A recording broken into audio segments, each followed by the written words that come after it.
KLYC, the cruise, and very good, very good day to you. We are doing a talk show here. It's live after 5 on AM 1260. KLYC, we are on an 8-second delay right now, so excuse us while we get this all dialed in. We're going to be taking your calls also during the course of the show tonight. In the future, we'll have this also streamed with video. We're not quite set up to do that tonight, but looking forward to doing that as well, because we want to be multi-platform with the radio, because everybody's walking around with their iPhones and Androids, and they want to kind of watch things as listen to it as well. So we're aware of that, and we are working on it. So we're back to Alive at 5. Now, Alive at 5, we're going to be scheduling as many shows of these as we can. If you have something, a topic you would like us to talk about, it can be taxes, it can be water rates, it can be Cub Scout, whatever. If it's affecting the community, then we want to talk about it. And we also might just do some Alive at 5s where we talk to some of our friendly neighborhood merchants and talk to them about what they have going on in their stores. So Alive after 5, one of the things we're bringing here to 2019 on KLYC. So today, we're going to be talking about barrier-free parks, and we have 3 people in the studio today. We have Susan Muir, who is Parks and Recreation Department Director, and we have Ann Hess? Lane. Ann Lane with the Parks Department. You're with the at the Senior Center? Ann Lane. Yes. Yeah, okay. Who walked in the door here?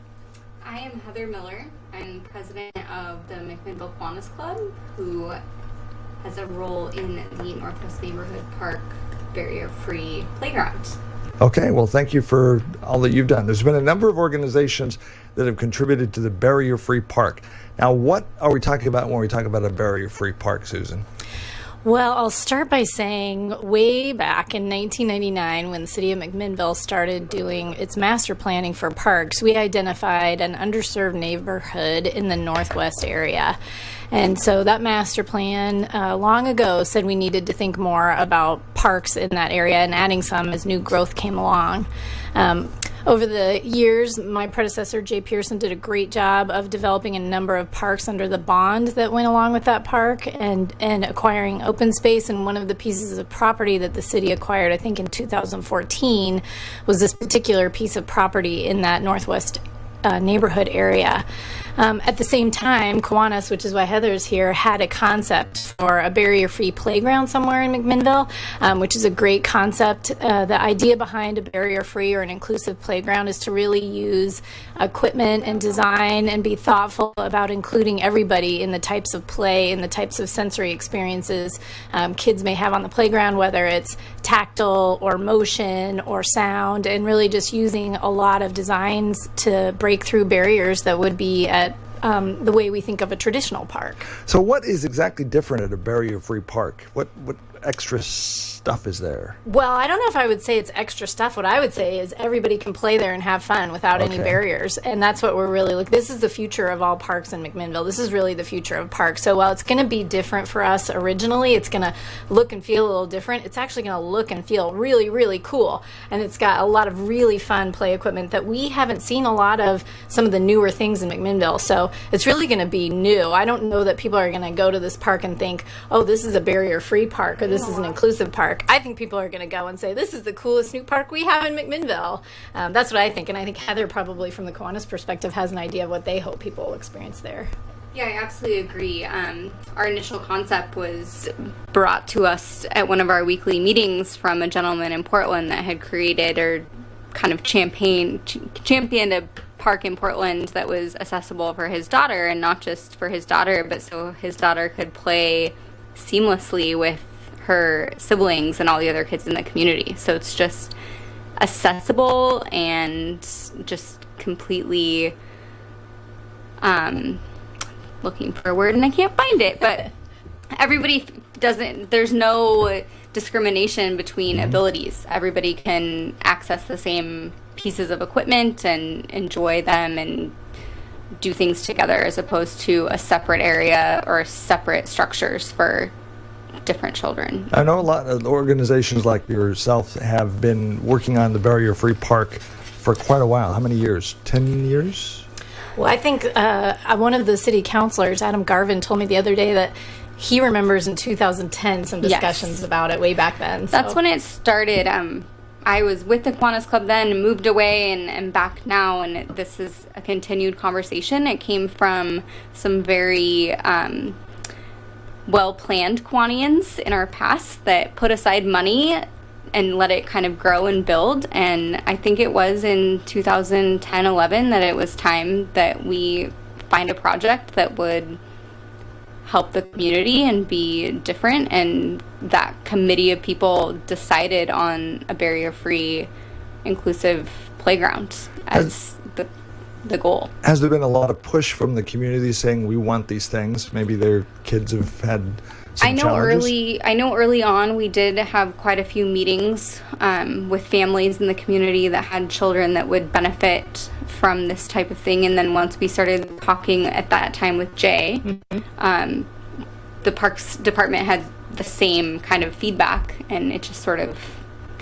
progressed from there. So yeah, it's definitely been supported. I mean, like Susan said, these playgrounds, when you look at them, they don't look they look different, but they look super fun and super cool.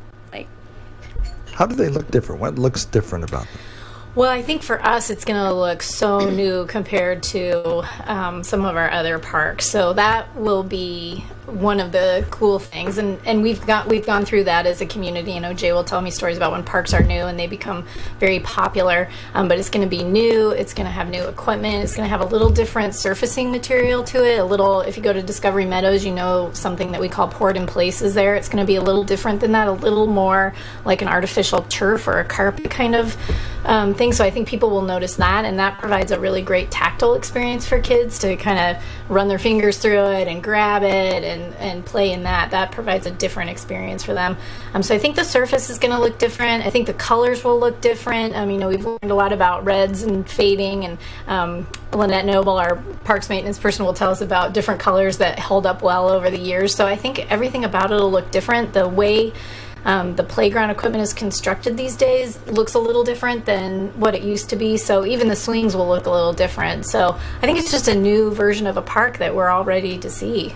Now we have some pictures in the studio. We'll see if we can elicit, Anne, to go, or somebody, to go over there, take my camera over there, take some pictures. So we're sorry we don't have the video running tonight, but take some pictures of this, put it up on our Facebook page so you can see what we're talking about. So the pictures that we're talking about now, those are concept drawings, or are they drawings? They're real photographs, so are they of another park or what? Well, these are just photos of examples of the type of equipment that we're going to have at the Northwest Neighborhood Park in use in other parks. So it's a way for us to see kids and people interacting with them. Every piece that you see on these two boards will be at our park. There'll be different colors and look a little different, but these are essentially the same pictures. We can walk you. Do you want us to walk you through what type of equipment? Yeah, we're getting ready to take some pictures right now. We'll put them up on our Facebook page shortly. So we'll take the pictures now. Go ahead and describe them a little bit. We'll have them up here shortly on our KLYC radio on Facebook. Okay, so one of the features is called the Zip Cruise, and there's a similar structure currently out at Discovery Meadows. The structure out at Discovery Meadows is like a handlebar that you hang on to, and you can kind of jump off of a platform and fly like Tarzan to the other end. The Zip Cruise that's going to be at the Northwest Neighborhood Park offers opportunities for children to sit in a seated position and experience that same flying sensation. There is a roller table, which I'm particularly excited to try out myself.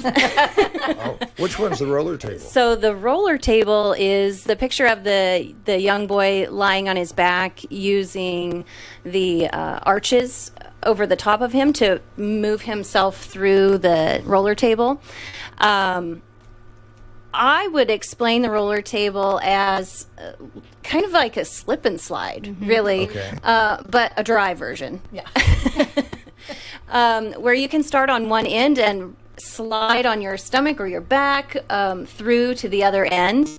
And you can also pull yourself through the roller table, which will be really awesome. The Cozy Dome is a really neat feature. It allows kids to climb on top, climb inside, gives them an opportunity to sort of dismiss themselves from the chaos of the playground for a minute if they need a little break. But there's portholes that they can look out and still kind of see what's going on and be engaged with what's happening out on the playground. I think it's going to be a really cool hide and seek feature. Those are the little brown Domes. Okay. Yeah.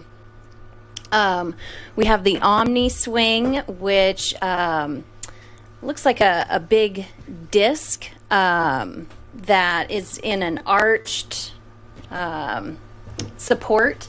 And that's a really fun piece of equipment where a pile of kids can get on the swing and fly back and forth. It's provides an opportunity for a child to experience that swinging motion and not having to stay balanced in a standard swing set sling seat type seat. Okay. So they can lay on it, they can be on it with friends. So that's a really fun thing. Of course, we have some climbing features, some boulders and logs and things like that to climb on. The Sway Fun is another feature that you enter the piece of equipment from the side, and there's seats in there, and there's also an open space in the middle that accommodates wheelchairs. So and that is it sways back and forth and rocks, kind of like those rocking boats that you sit on. Then we have also the Weesaw. The Weesaw, yeah. The Weesaw is the modern version of a teeter-totter. Accommodates 4 kids, two on each end, in seats to teeter-totter the unit back and forth. There's also a platform in the middle for a child, or I keep saying child, but these are really fun You're things young for at heart. adults too. For someone to get in the middle of the Weesaw and experience the teeter-totter action. Now, as she's describing these, we've taken pictures of it. The pictures are up on Facebook right now. Okay. So if you go to KLYC Radio on Facebook, you can see, listen to some of the descriptions, and you can see them as well. Go ahead. What else am I missing? I think the Omni Spinner is the... Oh, the Omni Spinner. Okay, so then we have the Omni Spinner. In the photograph, there's it's blue, and there's some kids kind of lounging in that. This particular piece of equipment, I'm going to have Susan talk about because I'm not super familiar with it. Because I've been on this before. So I think I was at the park that Heather talked about being the inspiration for this. Harper's, yeah. So they have this. It's green at the park up in Portland. It's basically like a modern day merry-go-round where you sit on the surface and spin it, and you get spun around, and you can jump off and run. Is that along the with picture it. over there with the light green? No, that's the blue one down. Yeah, Oh. that's it. Okay, Yeah. folks, it's in the lower right. It's the blue Omni Spinner, and Yeah. there's looks like 6 kids or 7 or 8 kids on it. And Anne's right. These are all really fun pieces of play equipment that kids of all ages and parents and grandparents and family members can get on and play with their kids, and they're fun. They're a lot of fun. The Northwest Neighborhood Park, of course, is going to be northwest part of McMinnville. And we don't have a name for the park yet, do we? We don't have a name yet, but we will have a name. What's the timeline for that? Well, we don't really have a prescribed timeline. I think the sooner the better on that, but we will be working on that as we sort of roll out the construction schedule as well, because we want to make sure we have a named park before we do our grand opening, right? That's key. It'd be nice. Yeah. How We've got to make the sign. are you going to go to the public and have them put in their ideas? We're going to go to the city council and give them some options for how we could name it and see what they think. I've gotten some comments about potential names and that sort of thing. So I think there's a lot of people that have contributed to this park that, might want to weigh in on that, but certainly lots of ideas. Speaking of weighing in, you can call 503-435-1260, 435. Again, 435-1260. And you'll be on the air. Don't listen to the radio because there's an 8-second delay. Listen to the feed that we send you on the telephone. And the reason we do an 8-second delay is if you say something that Grandma doesn't want to listen to, then we hit the button. So I'm sure you won't do that. What is the timeline now? This new the City Council the other night authorized let out for bid the construction. Awarded the bid. The bid. So we went out at the end of the year and asked people to respond to the bid. They did that. The council awarded the contract to C&M Construction. How much? It was $800,007, I believe, for the full contract, and that doesn't include some of the hard construction costs. So, like, purchasing the play equipment will be separate. So the park is actually, if we're looking at the full cost of the park, it's over $1 million, but the construction contract is $800,000 of that. Now, when we look at a barrier-free park, is that more expensive than what we would call just a basic park?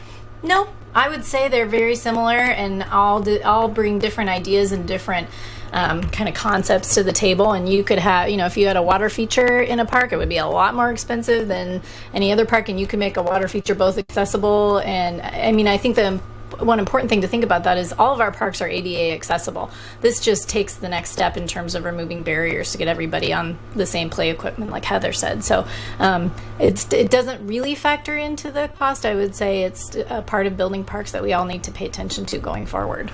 Speaking of that, you said this is going to be a template for building parks in McMinnville in the future. Mm-hmm. What happens when you design a park? Do you go to the neighborhood and say, okay, folks, what kind of toys do you want in this park? What kind of features do you want? Or is there another method of designing the park? Well, this one did. So this is considered a neighborhood park under our master plan, and so that means it's specific for that particular neighborhood that it's around. We also have community parks, which for McMinnville is Joe Dancer, Wortman, City Park, and Discovery Meadows. And then we have our linear parks and sort of our mini parks. They all, I would say, every one of them probably has a little different process to go through in order to bring the right stakeholders to the table. I think the most important thing, and something that the McMinnville Parks and Rec Department and Jay Pearson have done for years, which is include the public in that, whatever we need to do to include the public in that. For this particular one, there's a lot of new neighbors going in out there. So we've had neighbors at the table who've lived in the neighborhood for years, but we also know there's going to be some people who are just thinking about moving out there now, or maybe moving out there after the park is constructed. So, at a minimum, notifying the people around there and inviting them to come participate in this conversation and ask, what do you want to see in your park? What do you want to see in your neighborhood? What's missing? Looking at the different types of amenities that are available for a park. And keep in mind, this park is bordered by the BPA trail, so it's really a part of a linear park. So that's part of what we thought about when we were designing this. This is kind of a park along a park, so it's going to get some different type of foot traffic because it's connected to some other neighborhoods. Now, there's been a number of organizations that have put money into this park. We want to make sure that everybody gets a big pat on the back for this. Yes. Let's list the organizations and the dollar amount that they put into the kitty, so we could have a barrier-free park. Yeah. So the Collins Foundation gave the city $60,000 for an accessible playground here, and the Kiwanis by far has been amazing to work with, and I've only been involved with it for 18 months, but they've been so generous and so gracious. So we've got a total of $124,810 from Kiwanis, and that's amazing. And with that, they also brought some money to the table from their international foundation, which is a really big deal for us to get that here. And they also worked on an Oregon Community Foundation grant for us of $25,000. So the local Kiwanis gave about $115,000. So almost $125,000 total from our local Kiwanis, which is amazing if you think about the total budget of this park. And that contribution has been amazing. Sunrise Rotary also gave about $7,500 to this. We've actually received some small checks in the mail from individuals who've just heard about this park and send a check in for $20, $100. We've got about $1,500 in that. That sort of money coming in, still comes in. The Ford Family Foundation gave us $25,000 for this, for the barrier-free playground. And then we got a state grant, the local government grant. We got about $275,000 from the state. We've been using a lot of that money for the design features.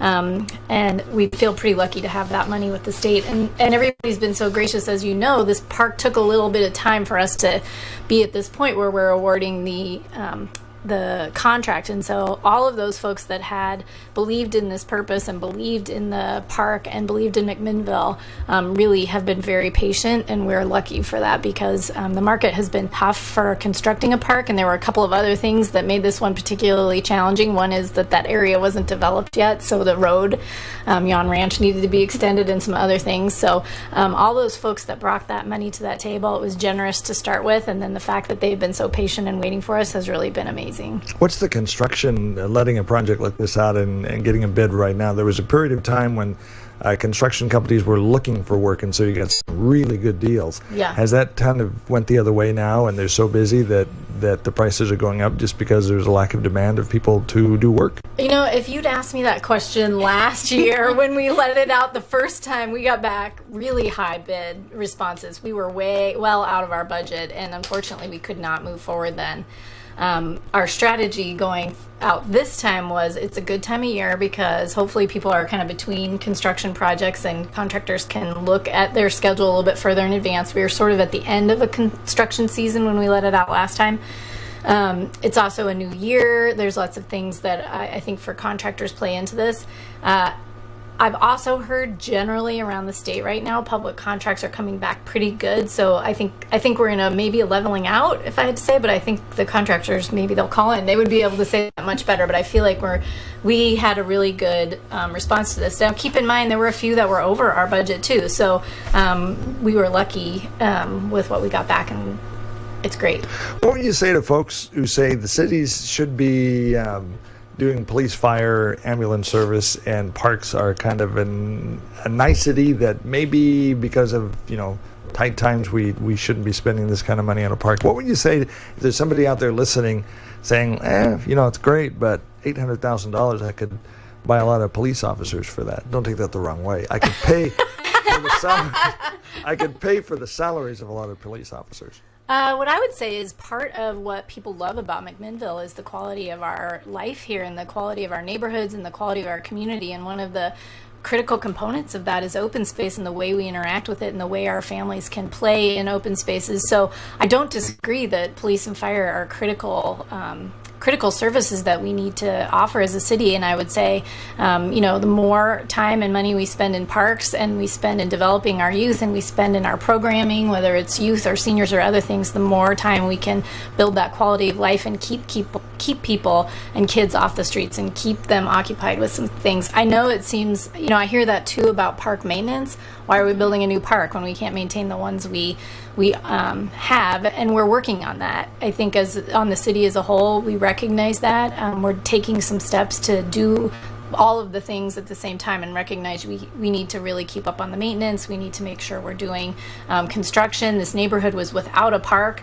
A lot of people, when they're looking for homes and looking for their quality of life, they look for things like parks and open space and sidewalks and the way their kids can be outside and be outdoors and interact with their friends. So it's just as important.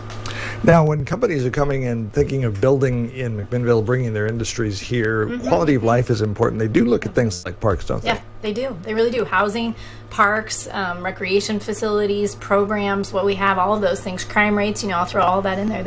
It really does add to all of that they look at in the economic development and the quality of life and what they're coming for. And they like McMinnville, so that's a good thing. What is the timeline to build this? Well, we will start negotiating the contract details with C&M now that the council has awarded it. My guess would be, and we'll keep people updated on our webpage in other ways, but my guess will be we'll start in the spring, and it shouldn't be too big of a construction project, so hopefully it'll be done by the end of the summer. Where's it going to be located? This is just along the BPA corridor, just south of Baker, and then to the east of Hill Road, where we just started. So in that new development there that's going up, we're part of that. What discussion has been going on between the City of McMinnville and the Parks Department and the Yamhillis Trail proponents? Is there going to be now this is kind of, we're getting off topic here a little bit, but is there going to be a connection with the Yamhillis Trail and McMinnville so you can walk conceivably from McMinnville to Gaston? Oh, wouldn't that be possibly? great? I think all that would be awesome. Where we're at right now, I mentioned the 1999 master plan when I first started this conversation and what we needed back then.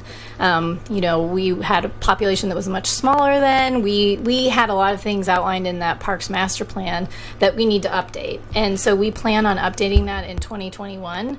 And part of that will be looking at the way we connect with trails and other things outside of the city that have happened since that 1999 master plan went into place. So I anticipate that we will be having a lot of conversations. Mountain biking is something that's taken off too in terms of looking at that sport and where that's gone over the last 20 years. We have some work to do to make us more relevant in that, and building bridges with tourism and other areas is really a key thing that I expect we'll be talking about for McMinnville's vision for open space for the next 20 years. What's the hot topic in parks now? I remember a while back that was Pokemon and things like that. What are they looking for in parks? Is Pokemon still a big deal? No? I see them around. I see them downtown. I see them Pokemoners at the community center and wherever the Poke things show up. So I think that's a part of it. I think for parks, maintenance is a big issue nationwide for people to figure out how do you fund maintaining your parks. We have a lot of behaviors in the parks and that are negative. Lower City probably sees the brunt of that. Wortman sees a bit of that.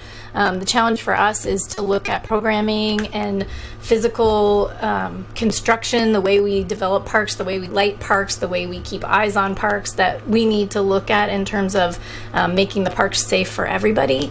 So I think those are a couple of the issues that we look at here. And then I think just the aging facilities that we have, whether it's parks or community centers, or the aquatic center, the senior center, looking at how those age and how we're going to accommodate the future needs for McMinnville.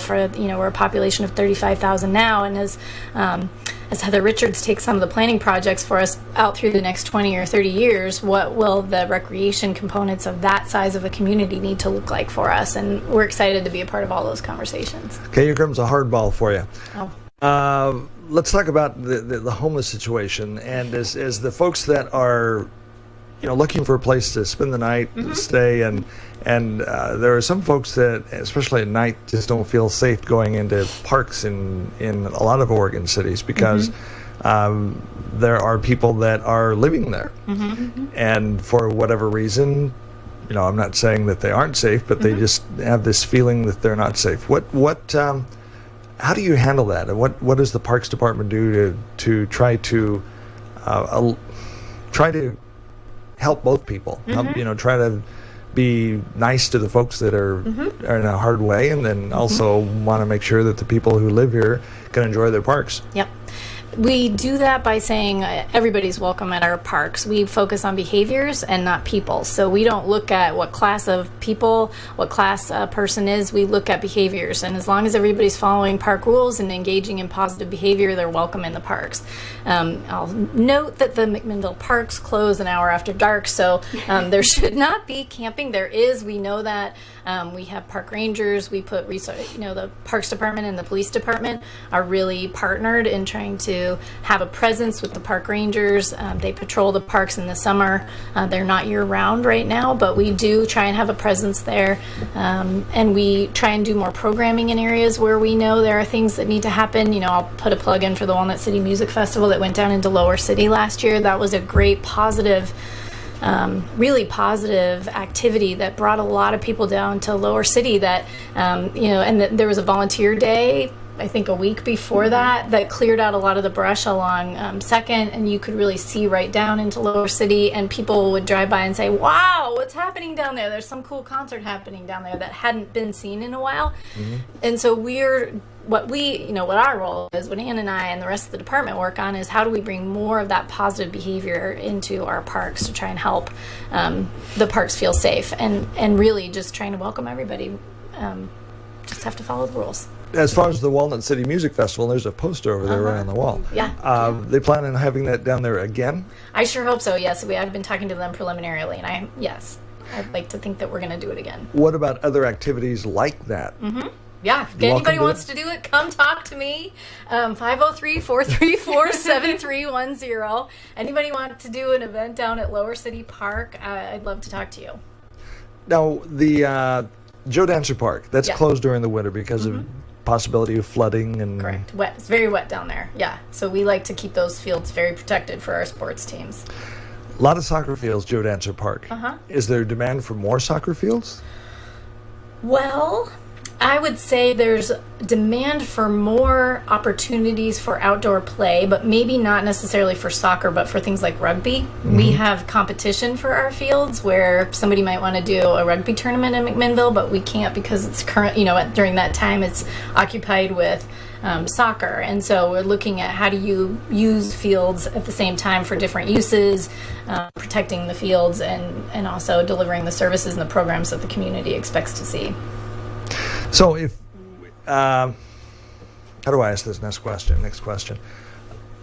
If you, what is the biggest complaint about the Parks Department, and what would you tell people that, another hardball, that, to ally their suggestions? Let's call it a suggestion. Okay. What's the biggest complaint about the Parks and Rec Department in McMinnville? Parks. Well, if there's something that rises to the top of the list, everybody kind of wants X. What would that be? Oh, you mean in terms of a new facility or something? Dog parks are always popular. I think people, I've heard a number of people say we need another dog park. So these aren't, I'm not going to frame this in the complaints. I'm going to frame this in the opportunities. What have people told me they want? An outdoor amphitheater in a park somewhere that's a little more permanent than the sort of stages that we use now, which are pretty much brought in for any kind of an event. Okay. The dog park pump track is something that's new and fun. What? It's called a pump track. What is that? This is it's a way for people to ride their bike, and the challenge of it is it's a constructed kind of condensed mountain biking or dirt biking track where it's a very hilly and very kind of squished together, and you plan your path around this pump track, trying not to brake or pedal and going around the whole thing. And so there's some people who've come talk to me about needing that. There's always an opportunity for skate parks. We get comments about that. And then walking trails are always very important. I think the outdoor fitness component of what we could do, I know we've had those at different times in McMinnville. I think adding something else like that in there. I'd be interested in what Heather and Ann think about that as well. Sure, go ahead. What do we need? What do you hear people saying we need in McMinnville? What do we want in McMinnville? I have personally walking trails I think are great. I agree with the outdoor fitness component, like within a walking trail, so it could service both needs. Dog parks are always exciting as well. I know that's a big pull. I think one comment I have personally on parks, I know you brought it up, is safety. I live very close to downtown. I own a business downtown, so I spend probably 90% of my time within a mile radius, and I feel relatively safe. I think being aware of your surroundings, reporting things or behaviors that are not in accordance, but I'm very thankful for Upper and Lower City Park and being there. I spent a lot of time there, so grab some friends and go walk around. Ann, what do you think? So I think what I've heard a lot about is as people make choices on, where they live and how they get themselves around town, being able to get through town off of roadways. So by bicycle, by foot, using trail systems and pathways to navigate through town as alternative means of transportation.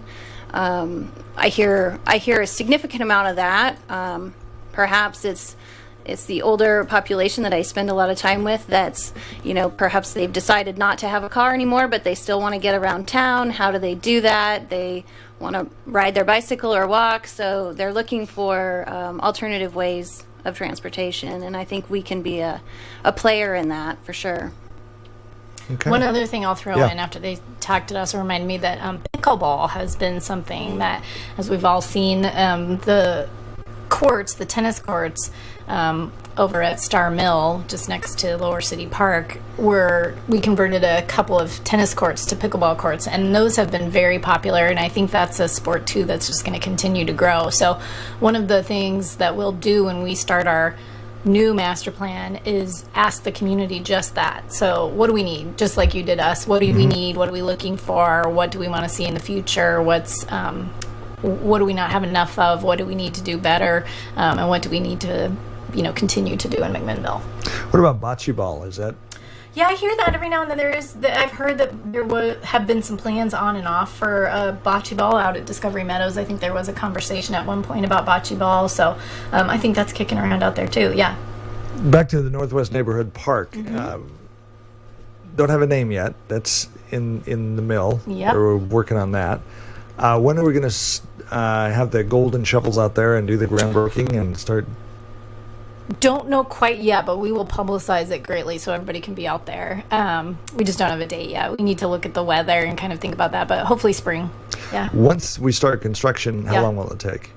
Well, that depends a little bit on when they start. I think one of the fortunate things about this project is it maybe gets to be one of those projects that kind of gets sandwiched in between other bigger projects, because for some contractors this isn't huge. So I'm guessing they're going to want to get in and get out, but we don't have that timeline nailed down yet. We'll work on that with C&M and publicize that.